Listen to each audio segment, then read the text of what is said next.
You're listening to Building a Creative Life. I'm Pam Vale, an artist and writer.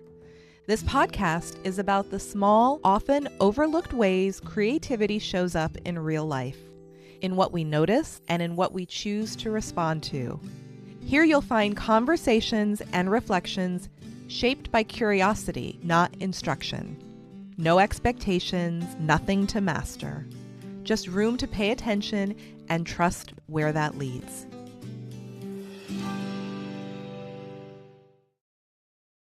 Hello, creative friends. So who do I think I am? And why should you listen to me? I've asked myself that question in some format throughout my life.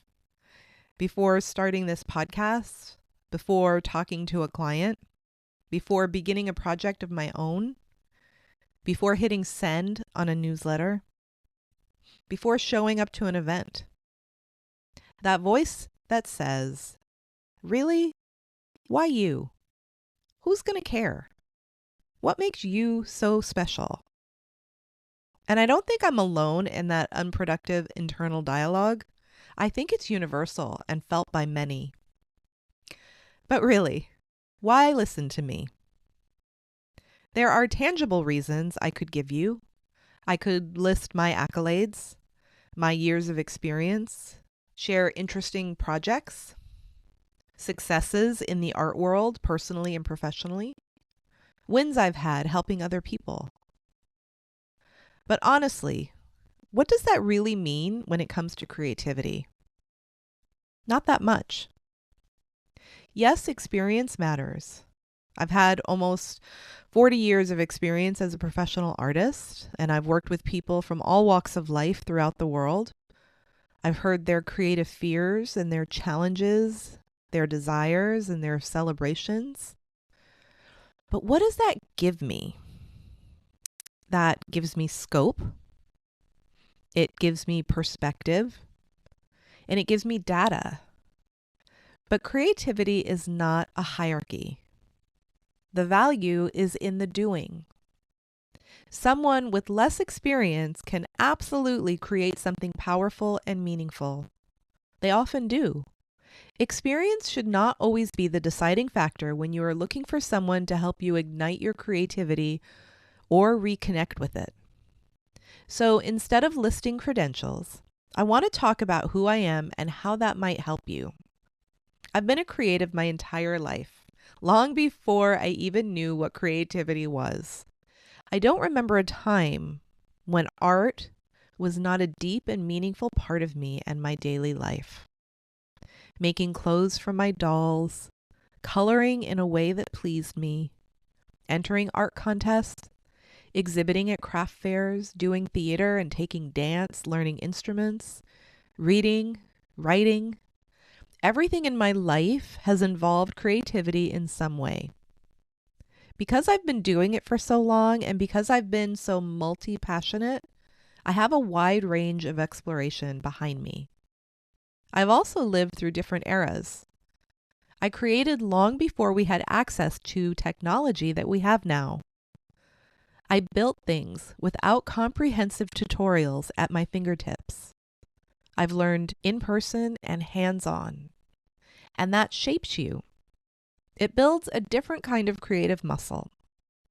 And when I'm speaking to women who are around my age, that matters. I turned 58 in February. If you are in midlife too, then we are navigating similar terrain.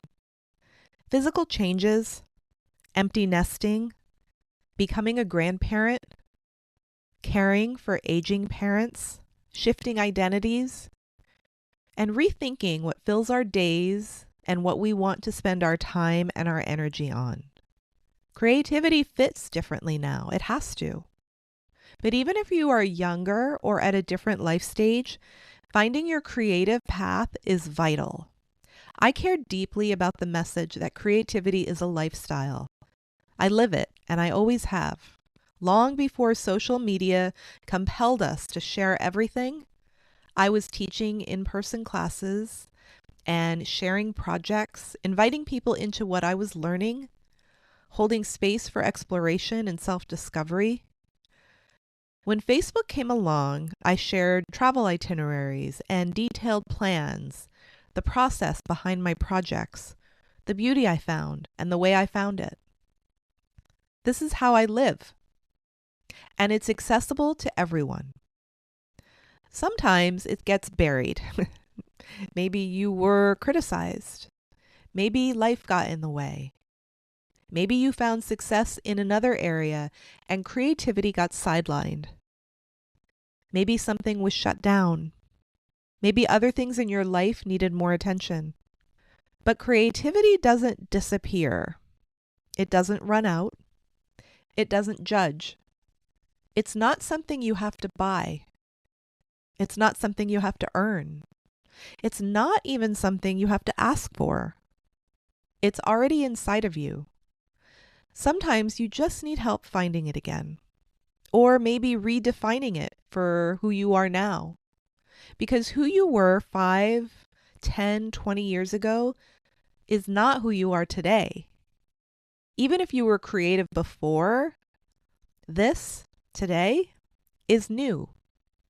You are new.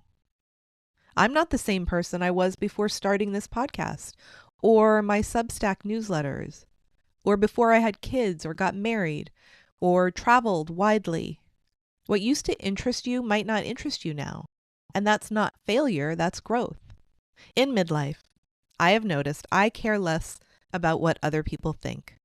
I still care, but it holds less power over me. There's more clarity. There's a deeper and more personal voice that has surfaced for me in general, but definitely around creativity. Timing matters. I believe people show up in our lives when we need them. If I have shown up in your path, maybe there's a reason. So why listen to me? I'm here to walk part of your journey with you, to help you figure out what creativity means for you. Not my version, and not an Instagram version, not a Pinterest version, your version. Did you even think you had a version? It might not be making anything. It could be how you plan your days, or how you host a dinner party, how you plan a trip, how you change a habit, how you design your home. Or maybe you do want to make something. Maybe you've been playing with something and you want to go deeper, or personalize it, or switch mediums. I often use the topic of painting as an example of what someone's creative path can look like, because it shows how wide and curvy and hilly that road can be. If you say you tried painting and you didn't like it, what does that really mean? Maybe you tried oil painting. The materials are expensive. They smell funny. They take a long time to dry. It felt muddy and frustrating. That doesn't mean that you don't like painting. It means that you didn't like oil painting. So try watercolor, or try acrylic, or try ink. And then maybe it was not the medium. Maybe it was the subject matter. You painted a still life because you thought that's what you were supposed to do. After all, that is a traditional theme for oil painting. But maybe still lifes aren't your thing. Try landscapes, or abstract, or portraits, or florals, or patterns. Maybe it was the size. You worked small and felt cramped. So go big. Change the shape of the canvas.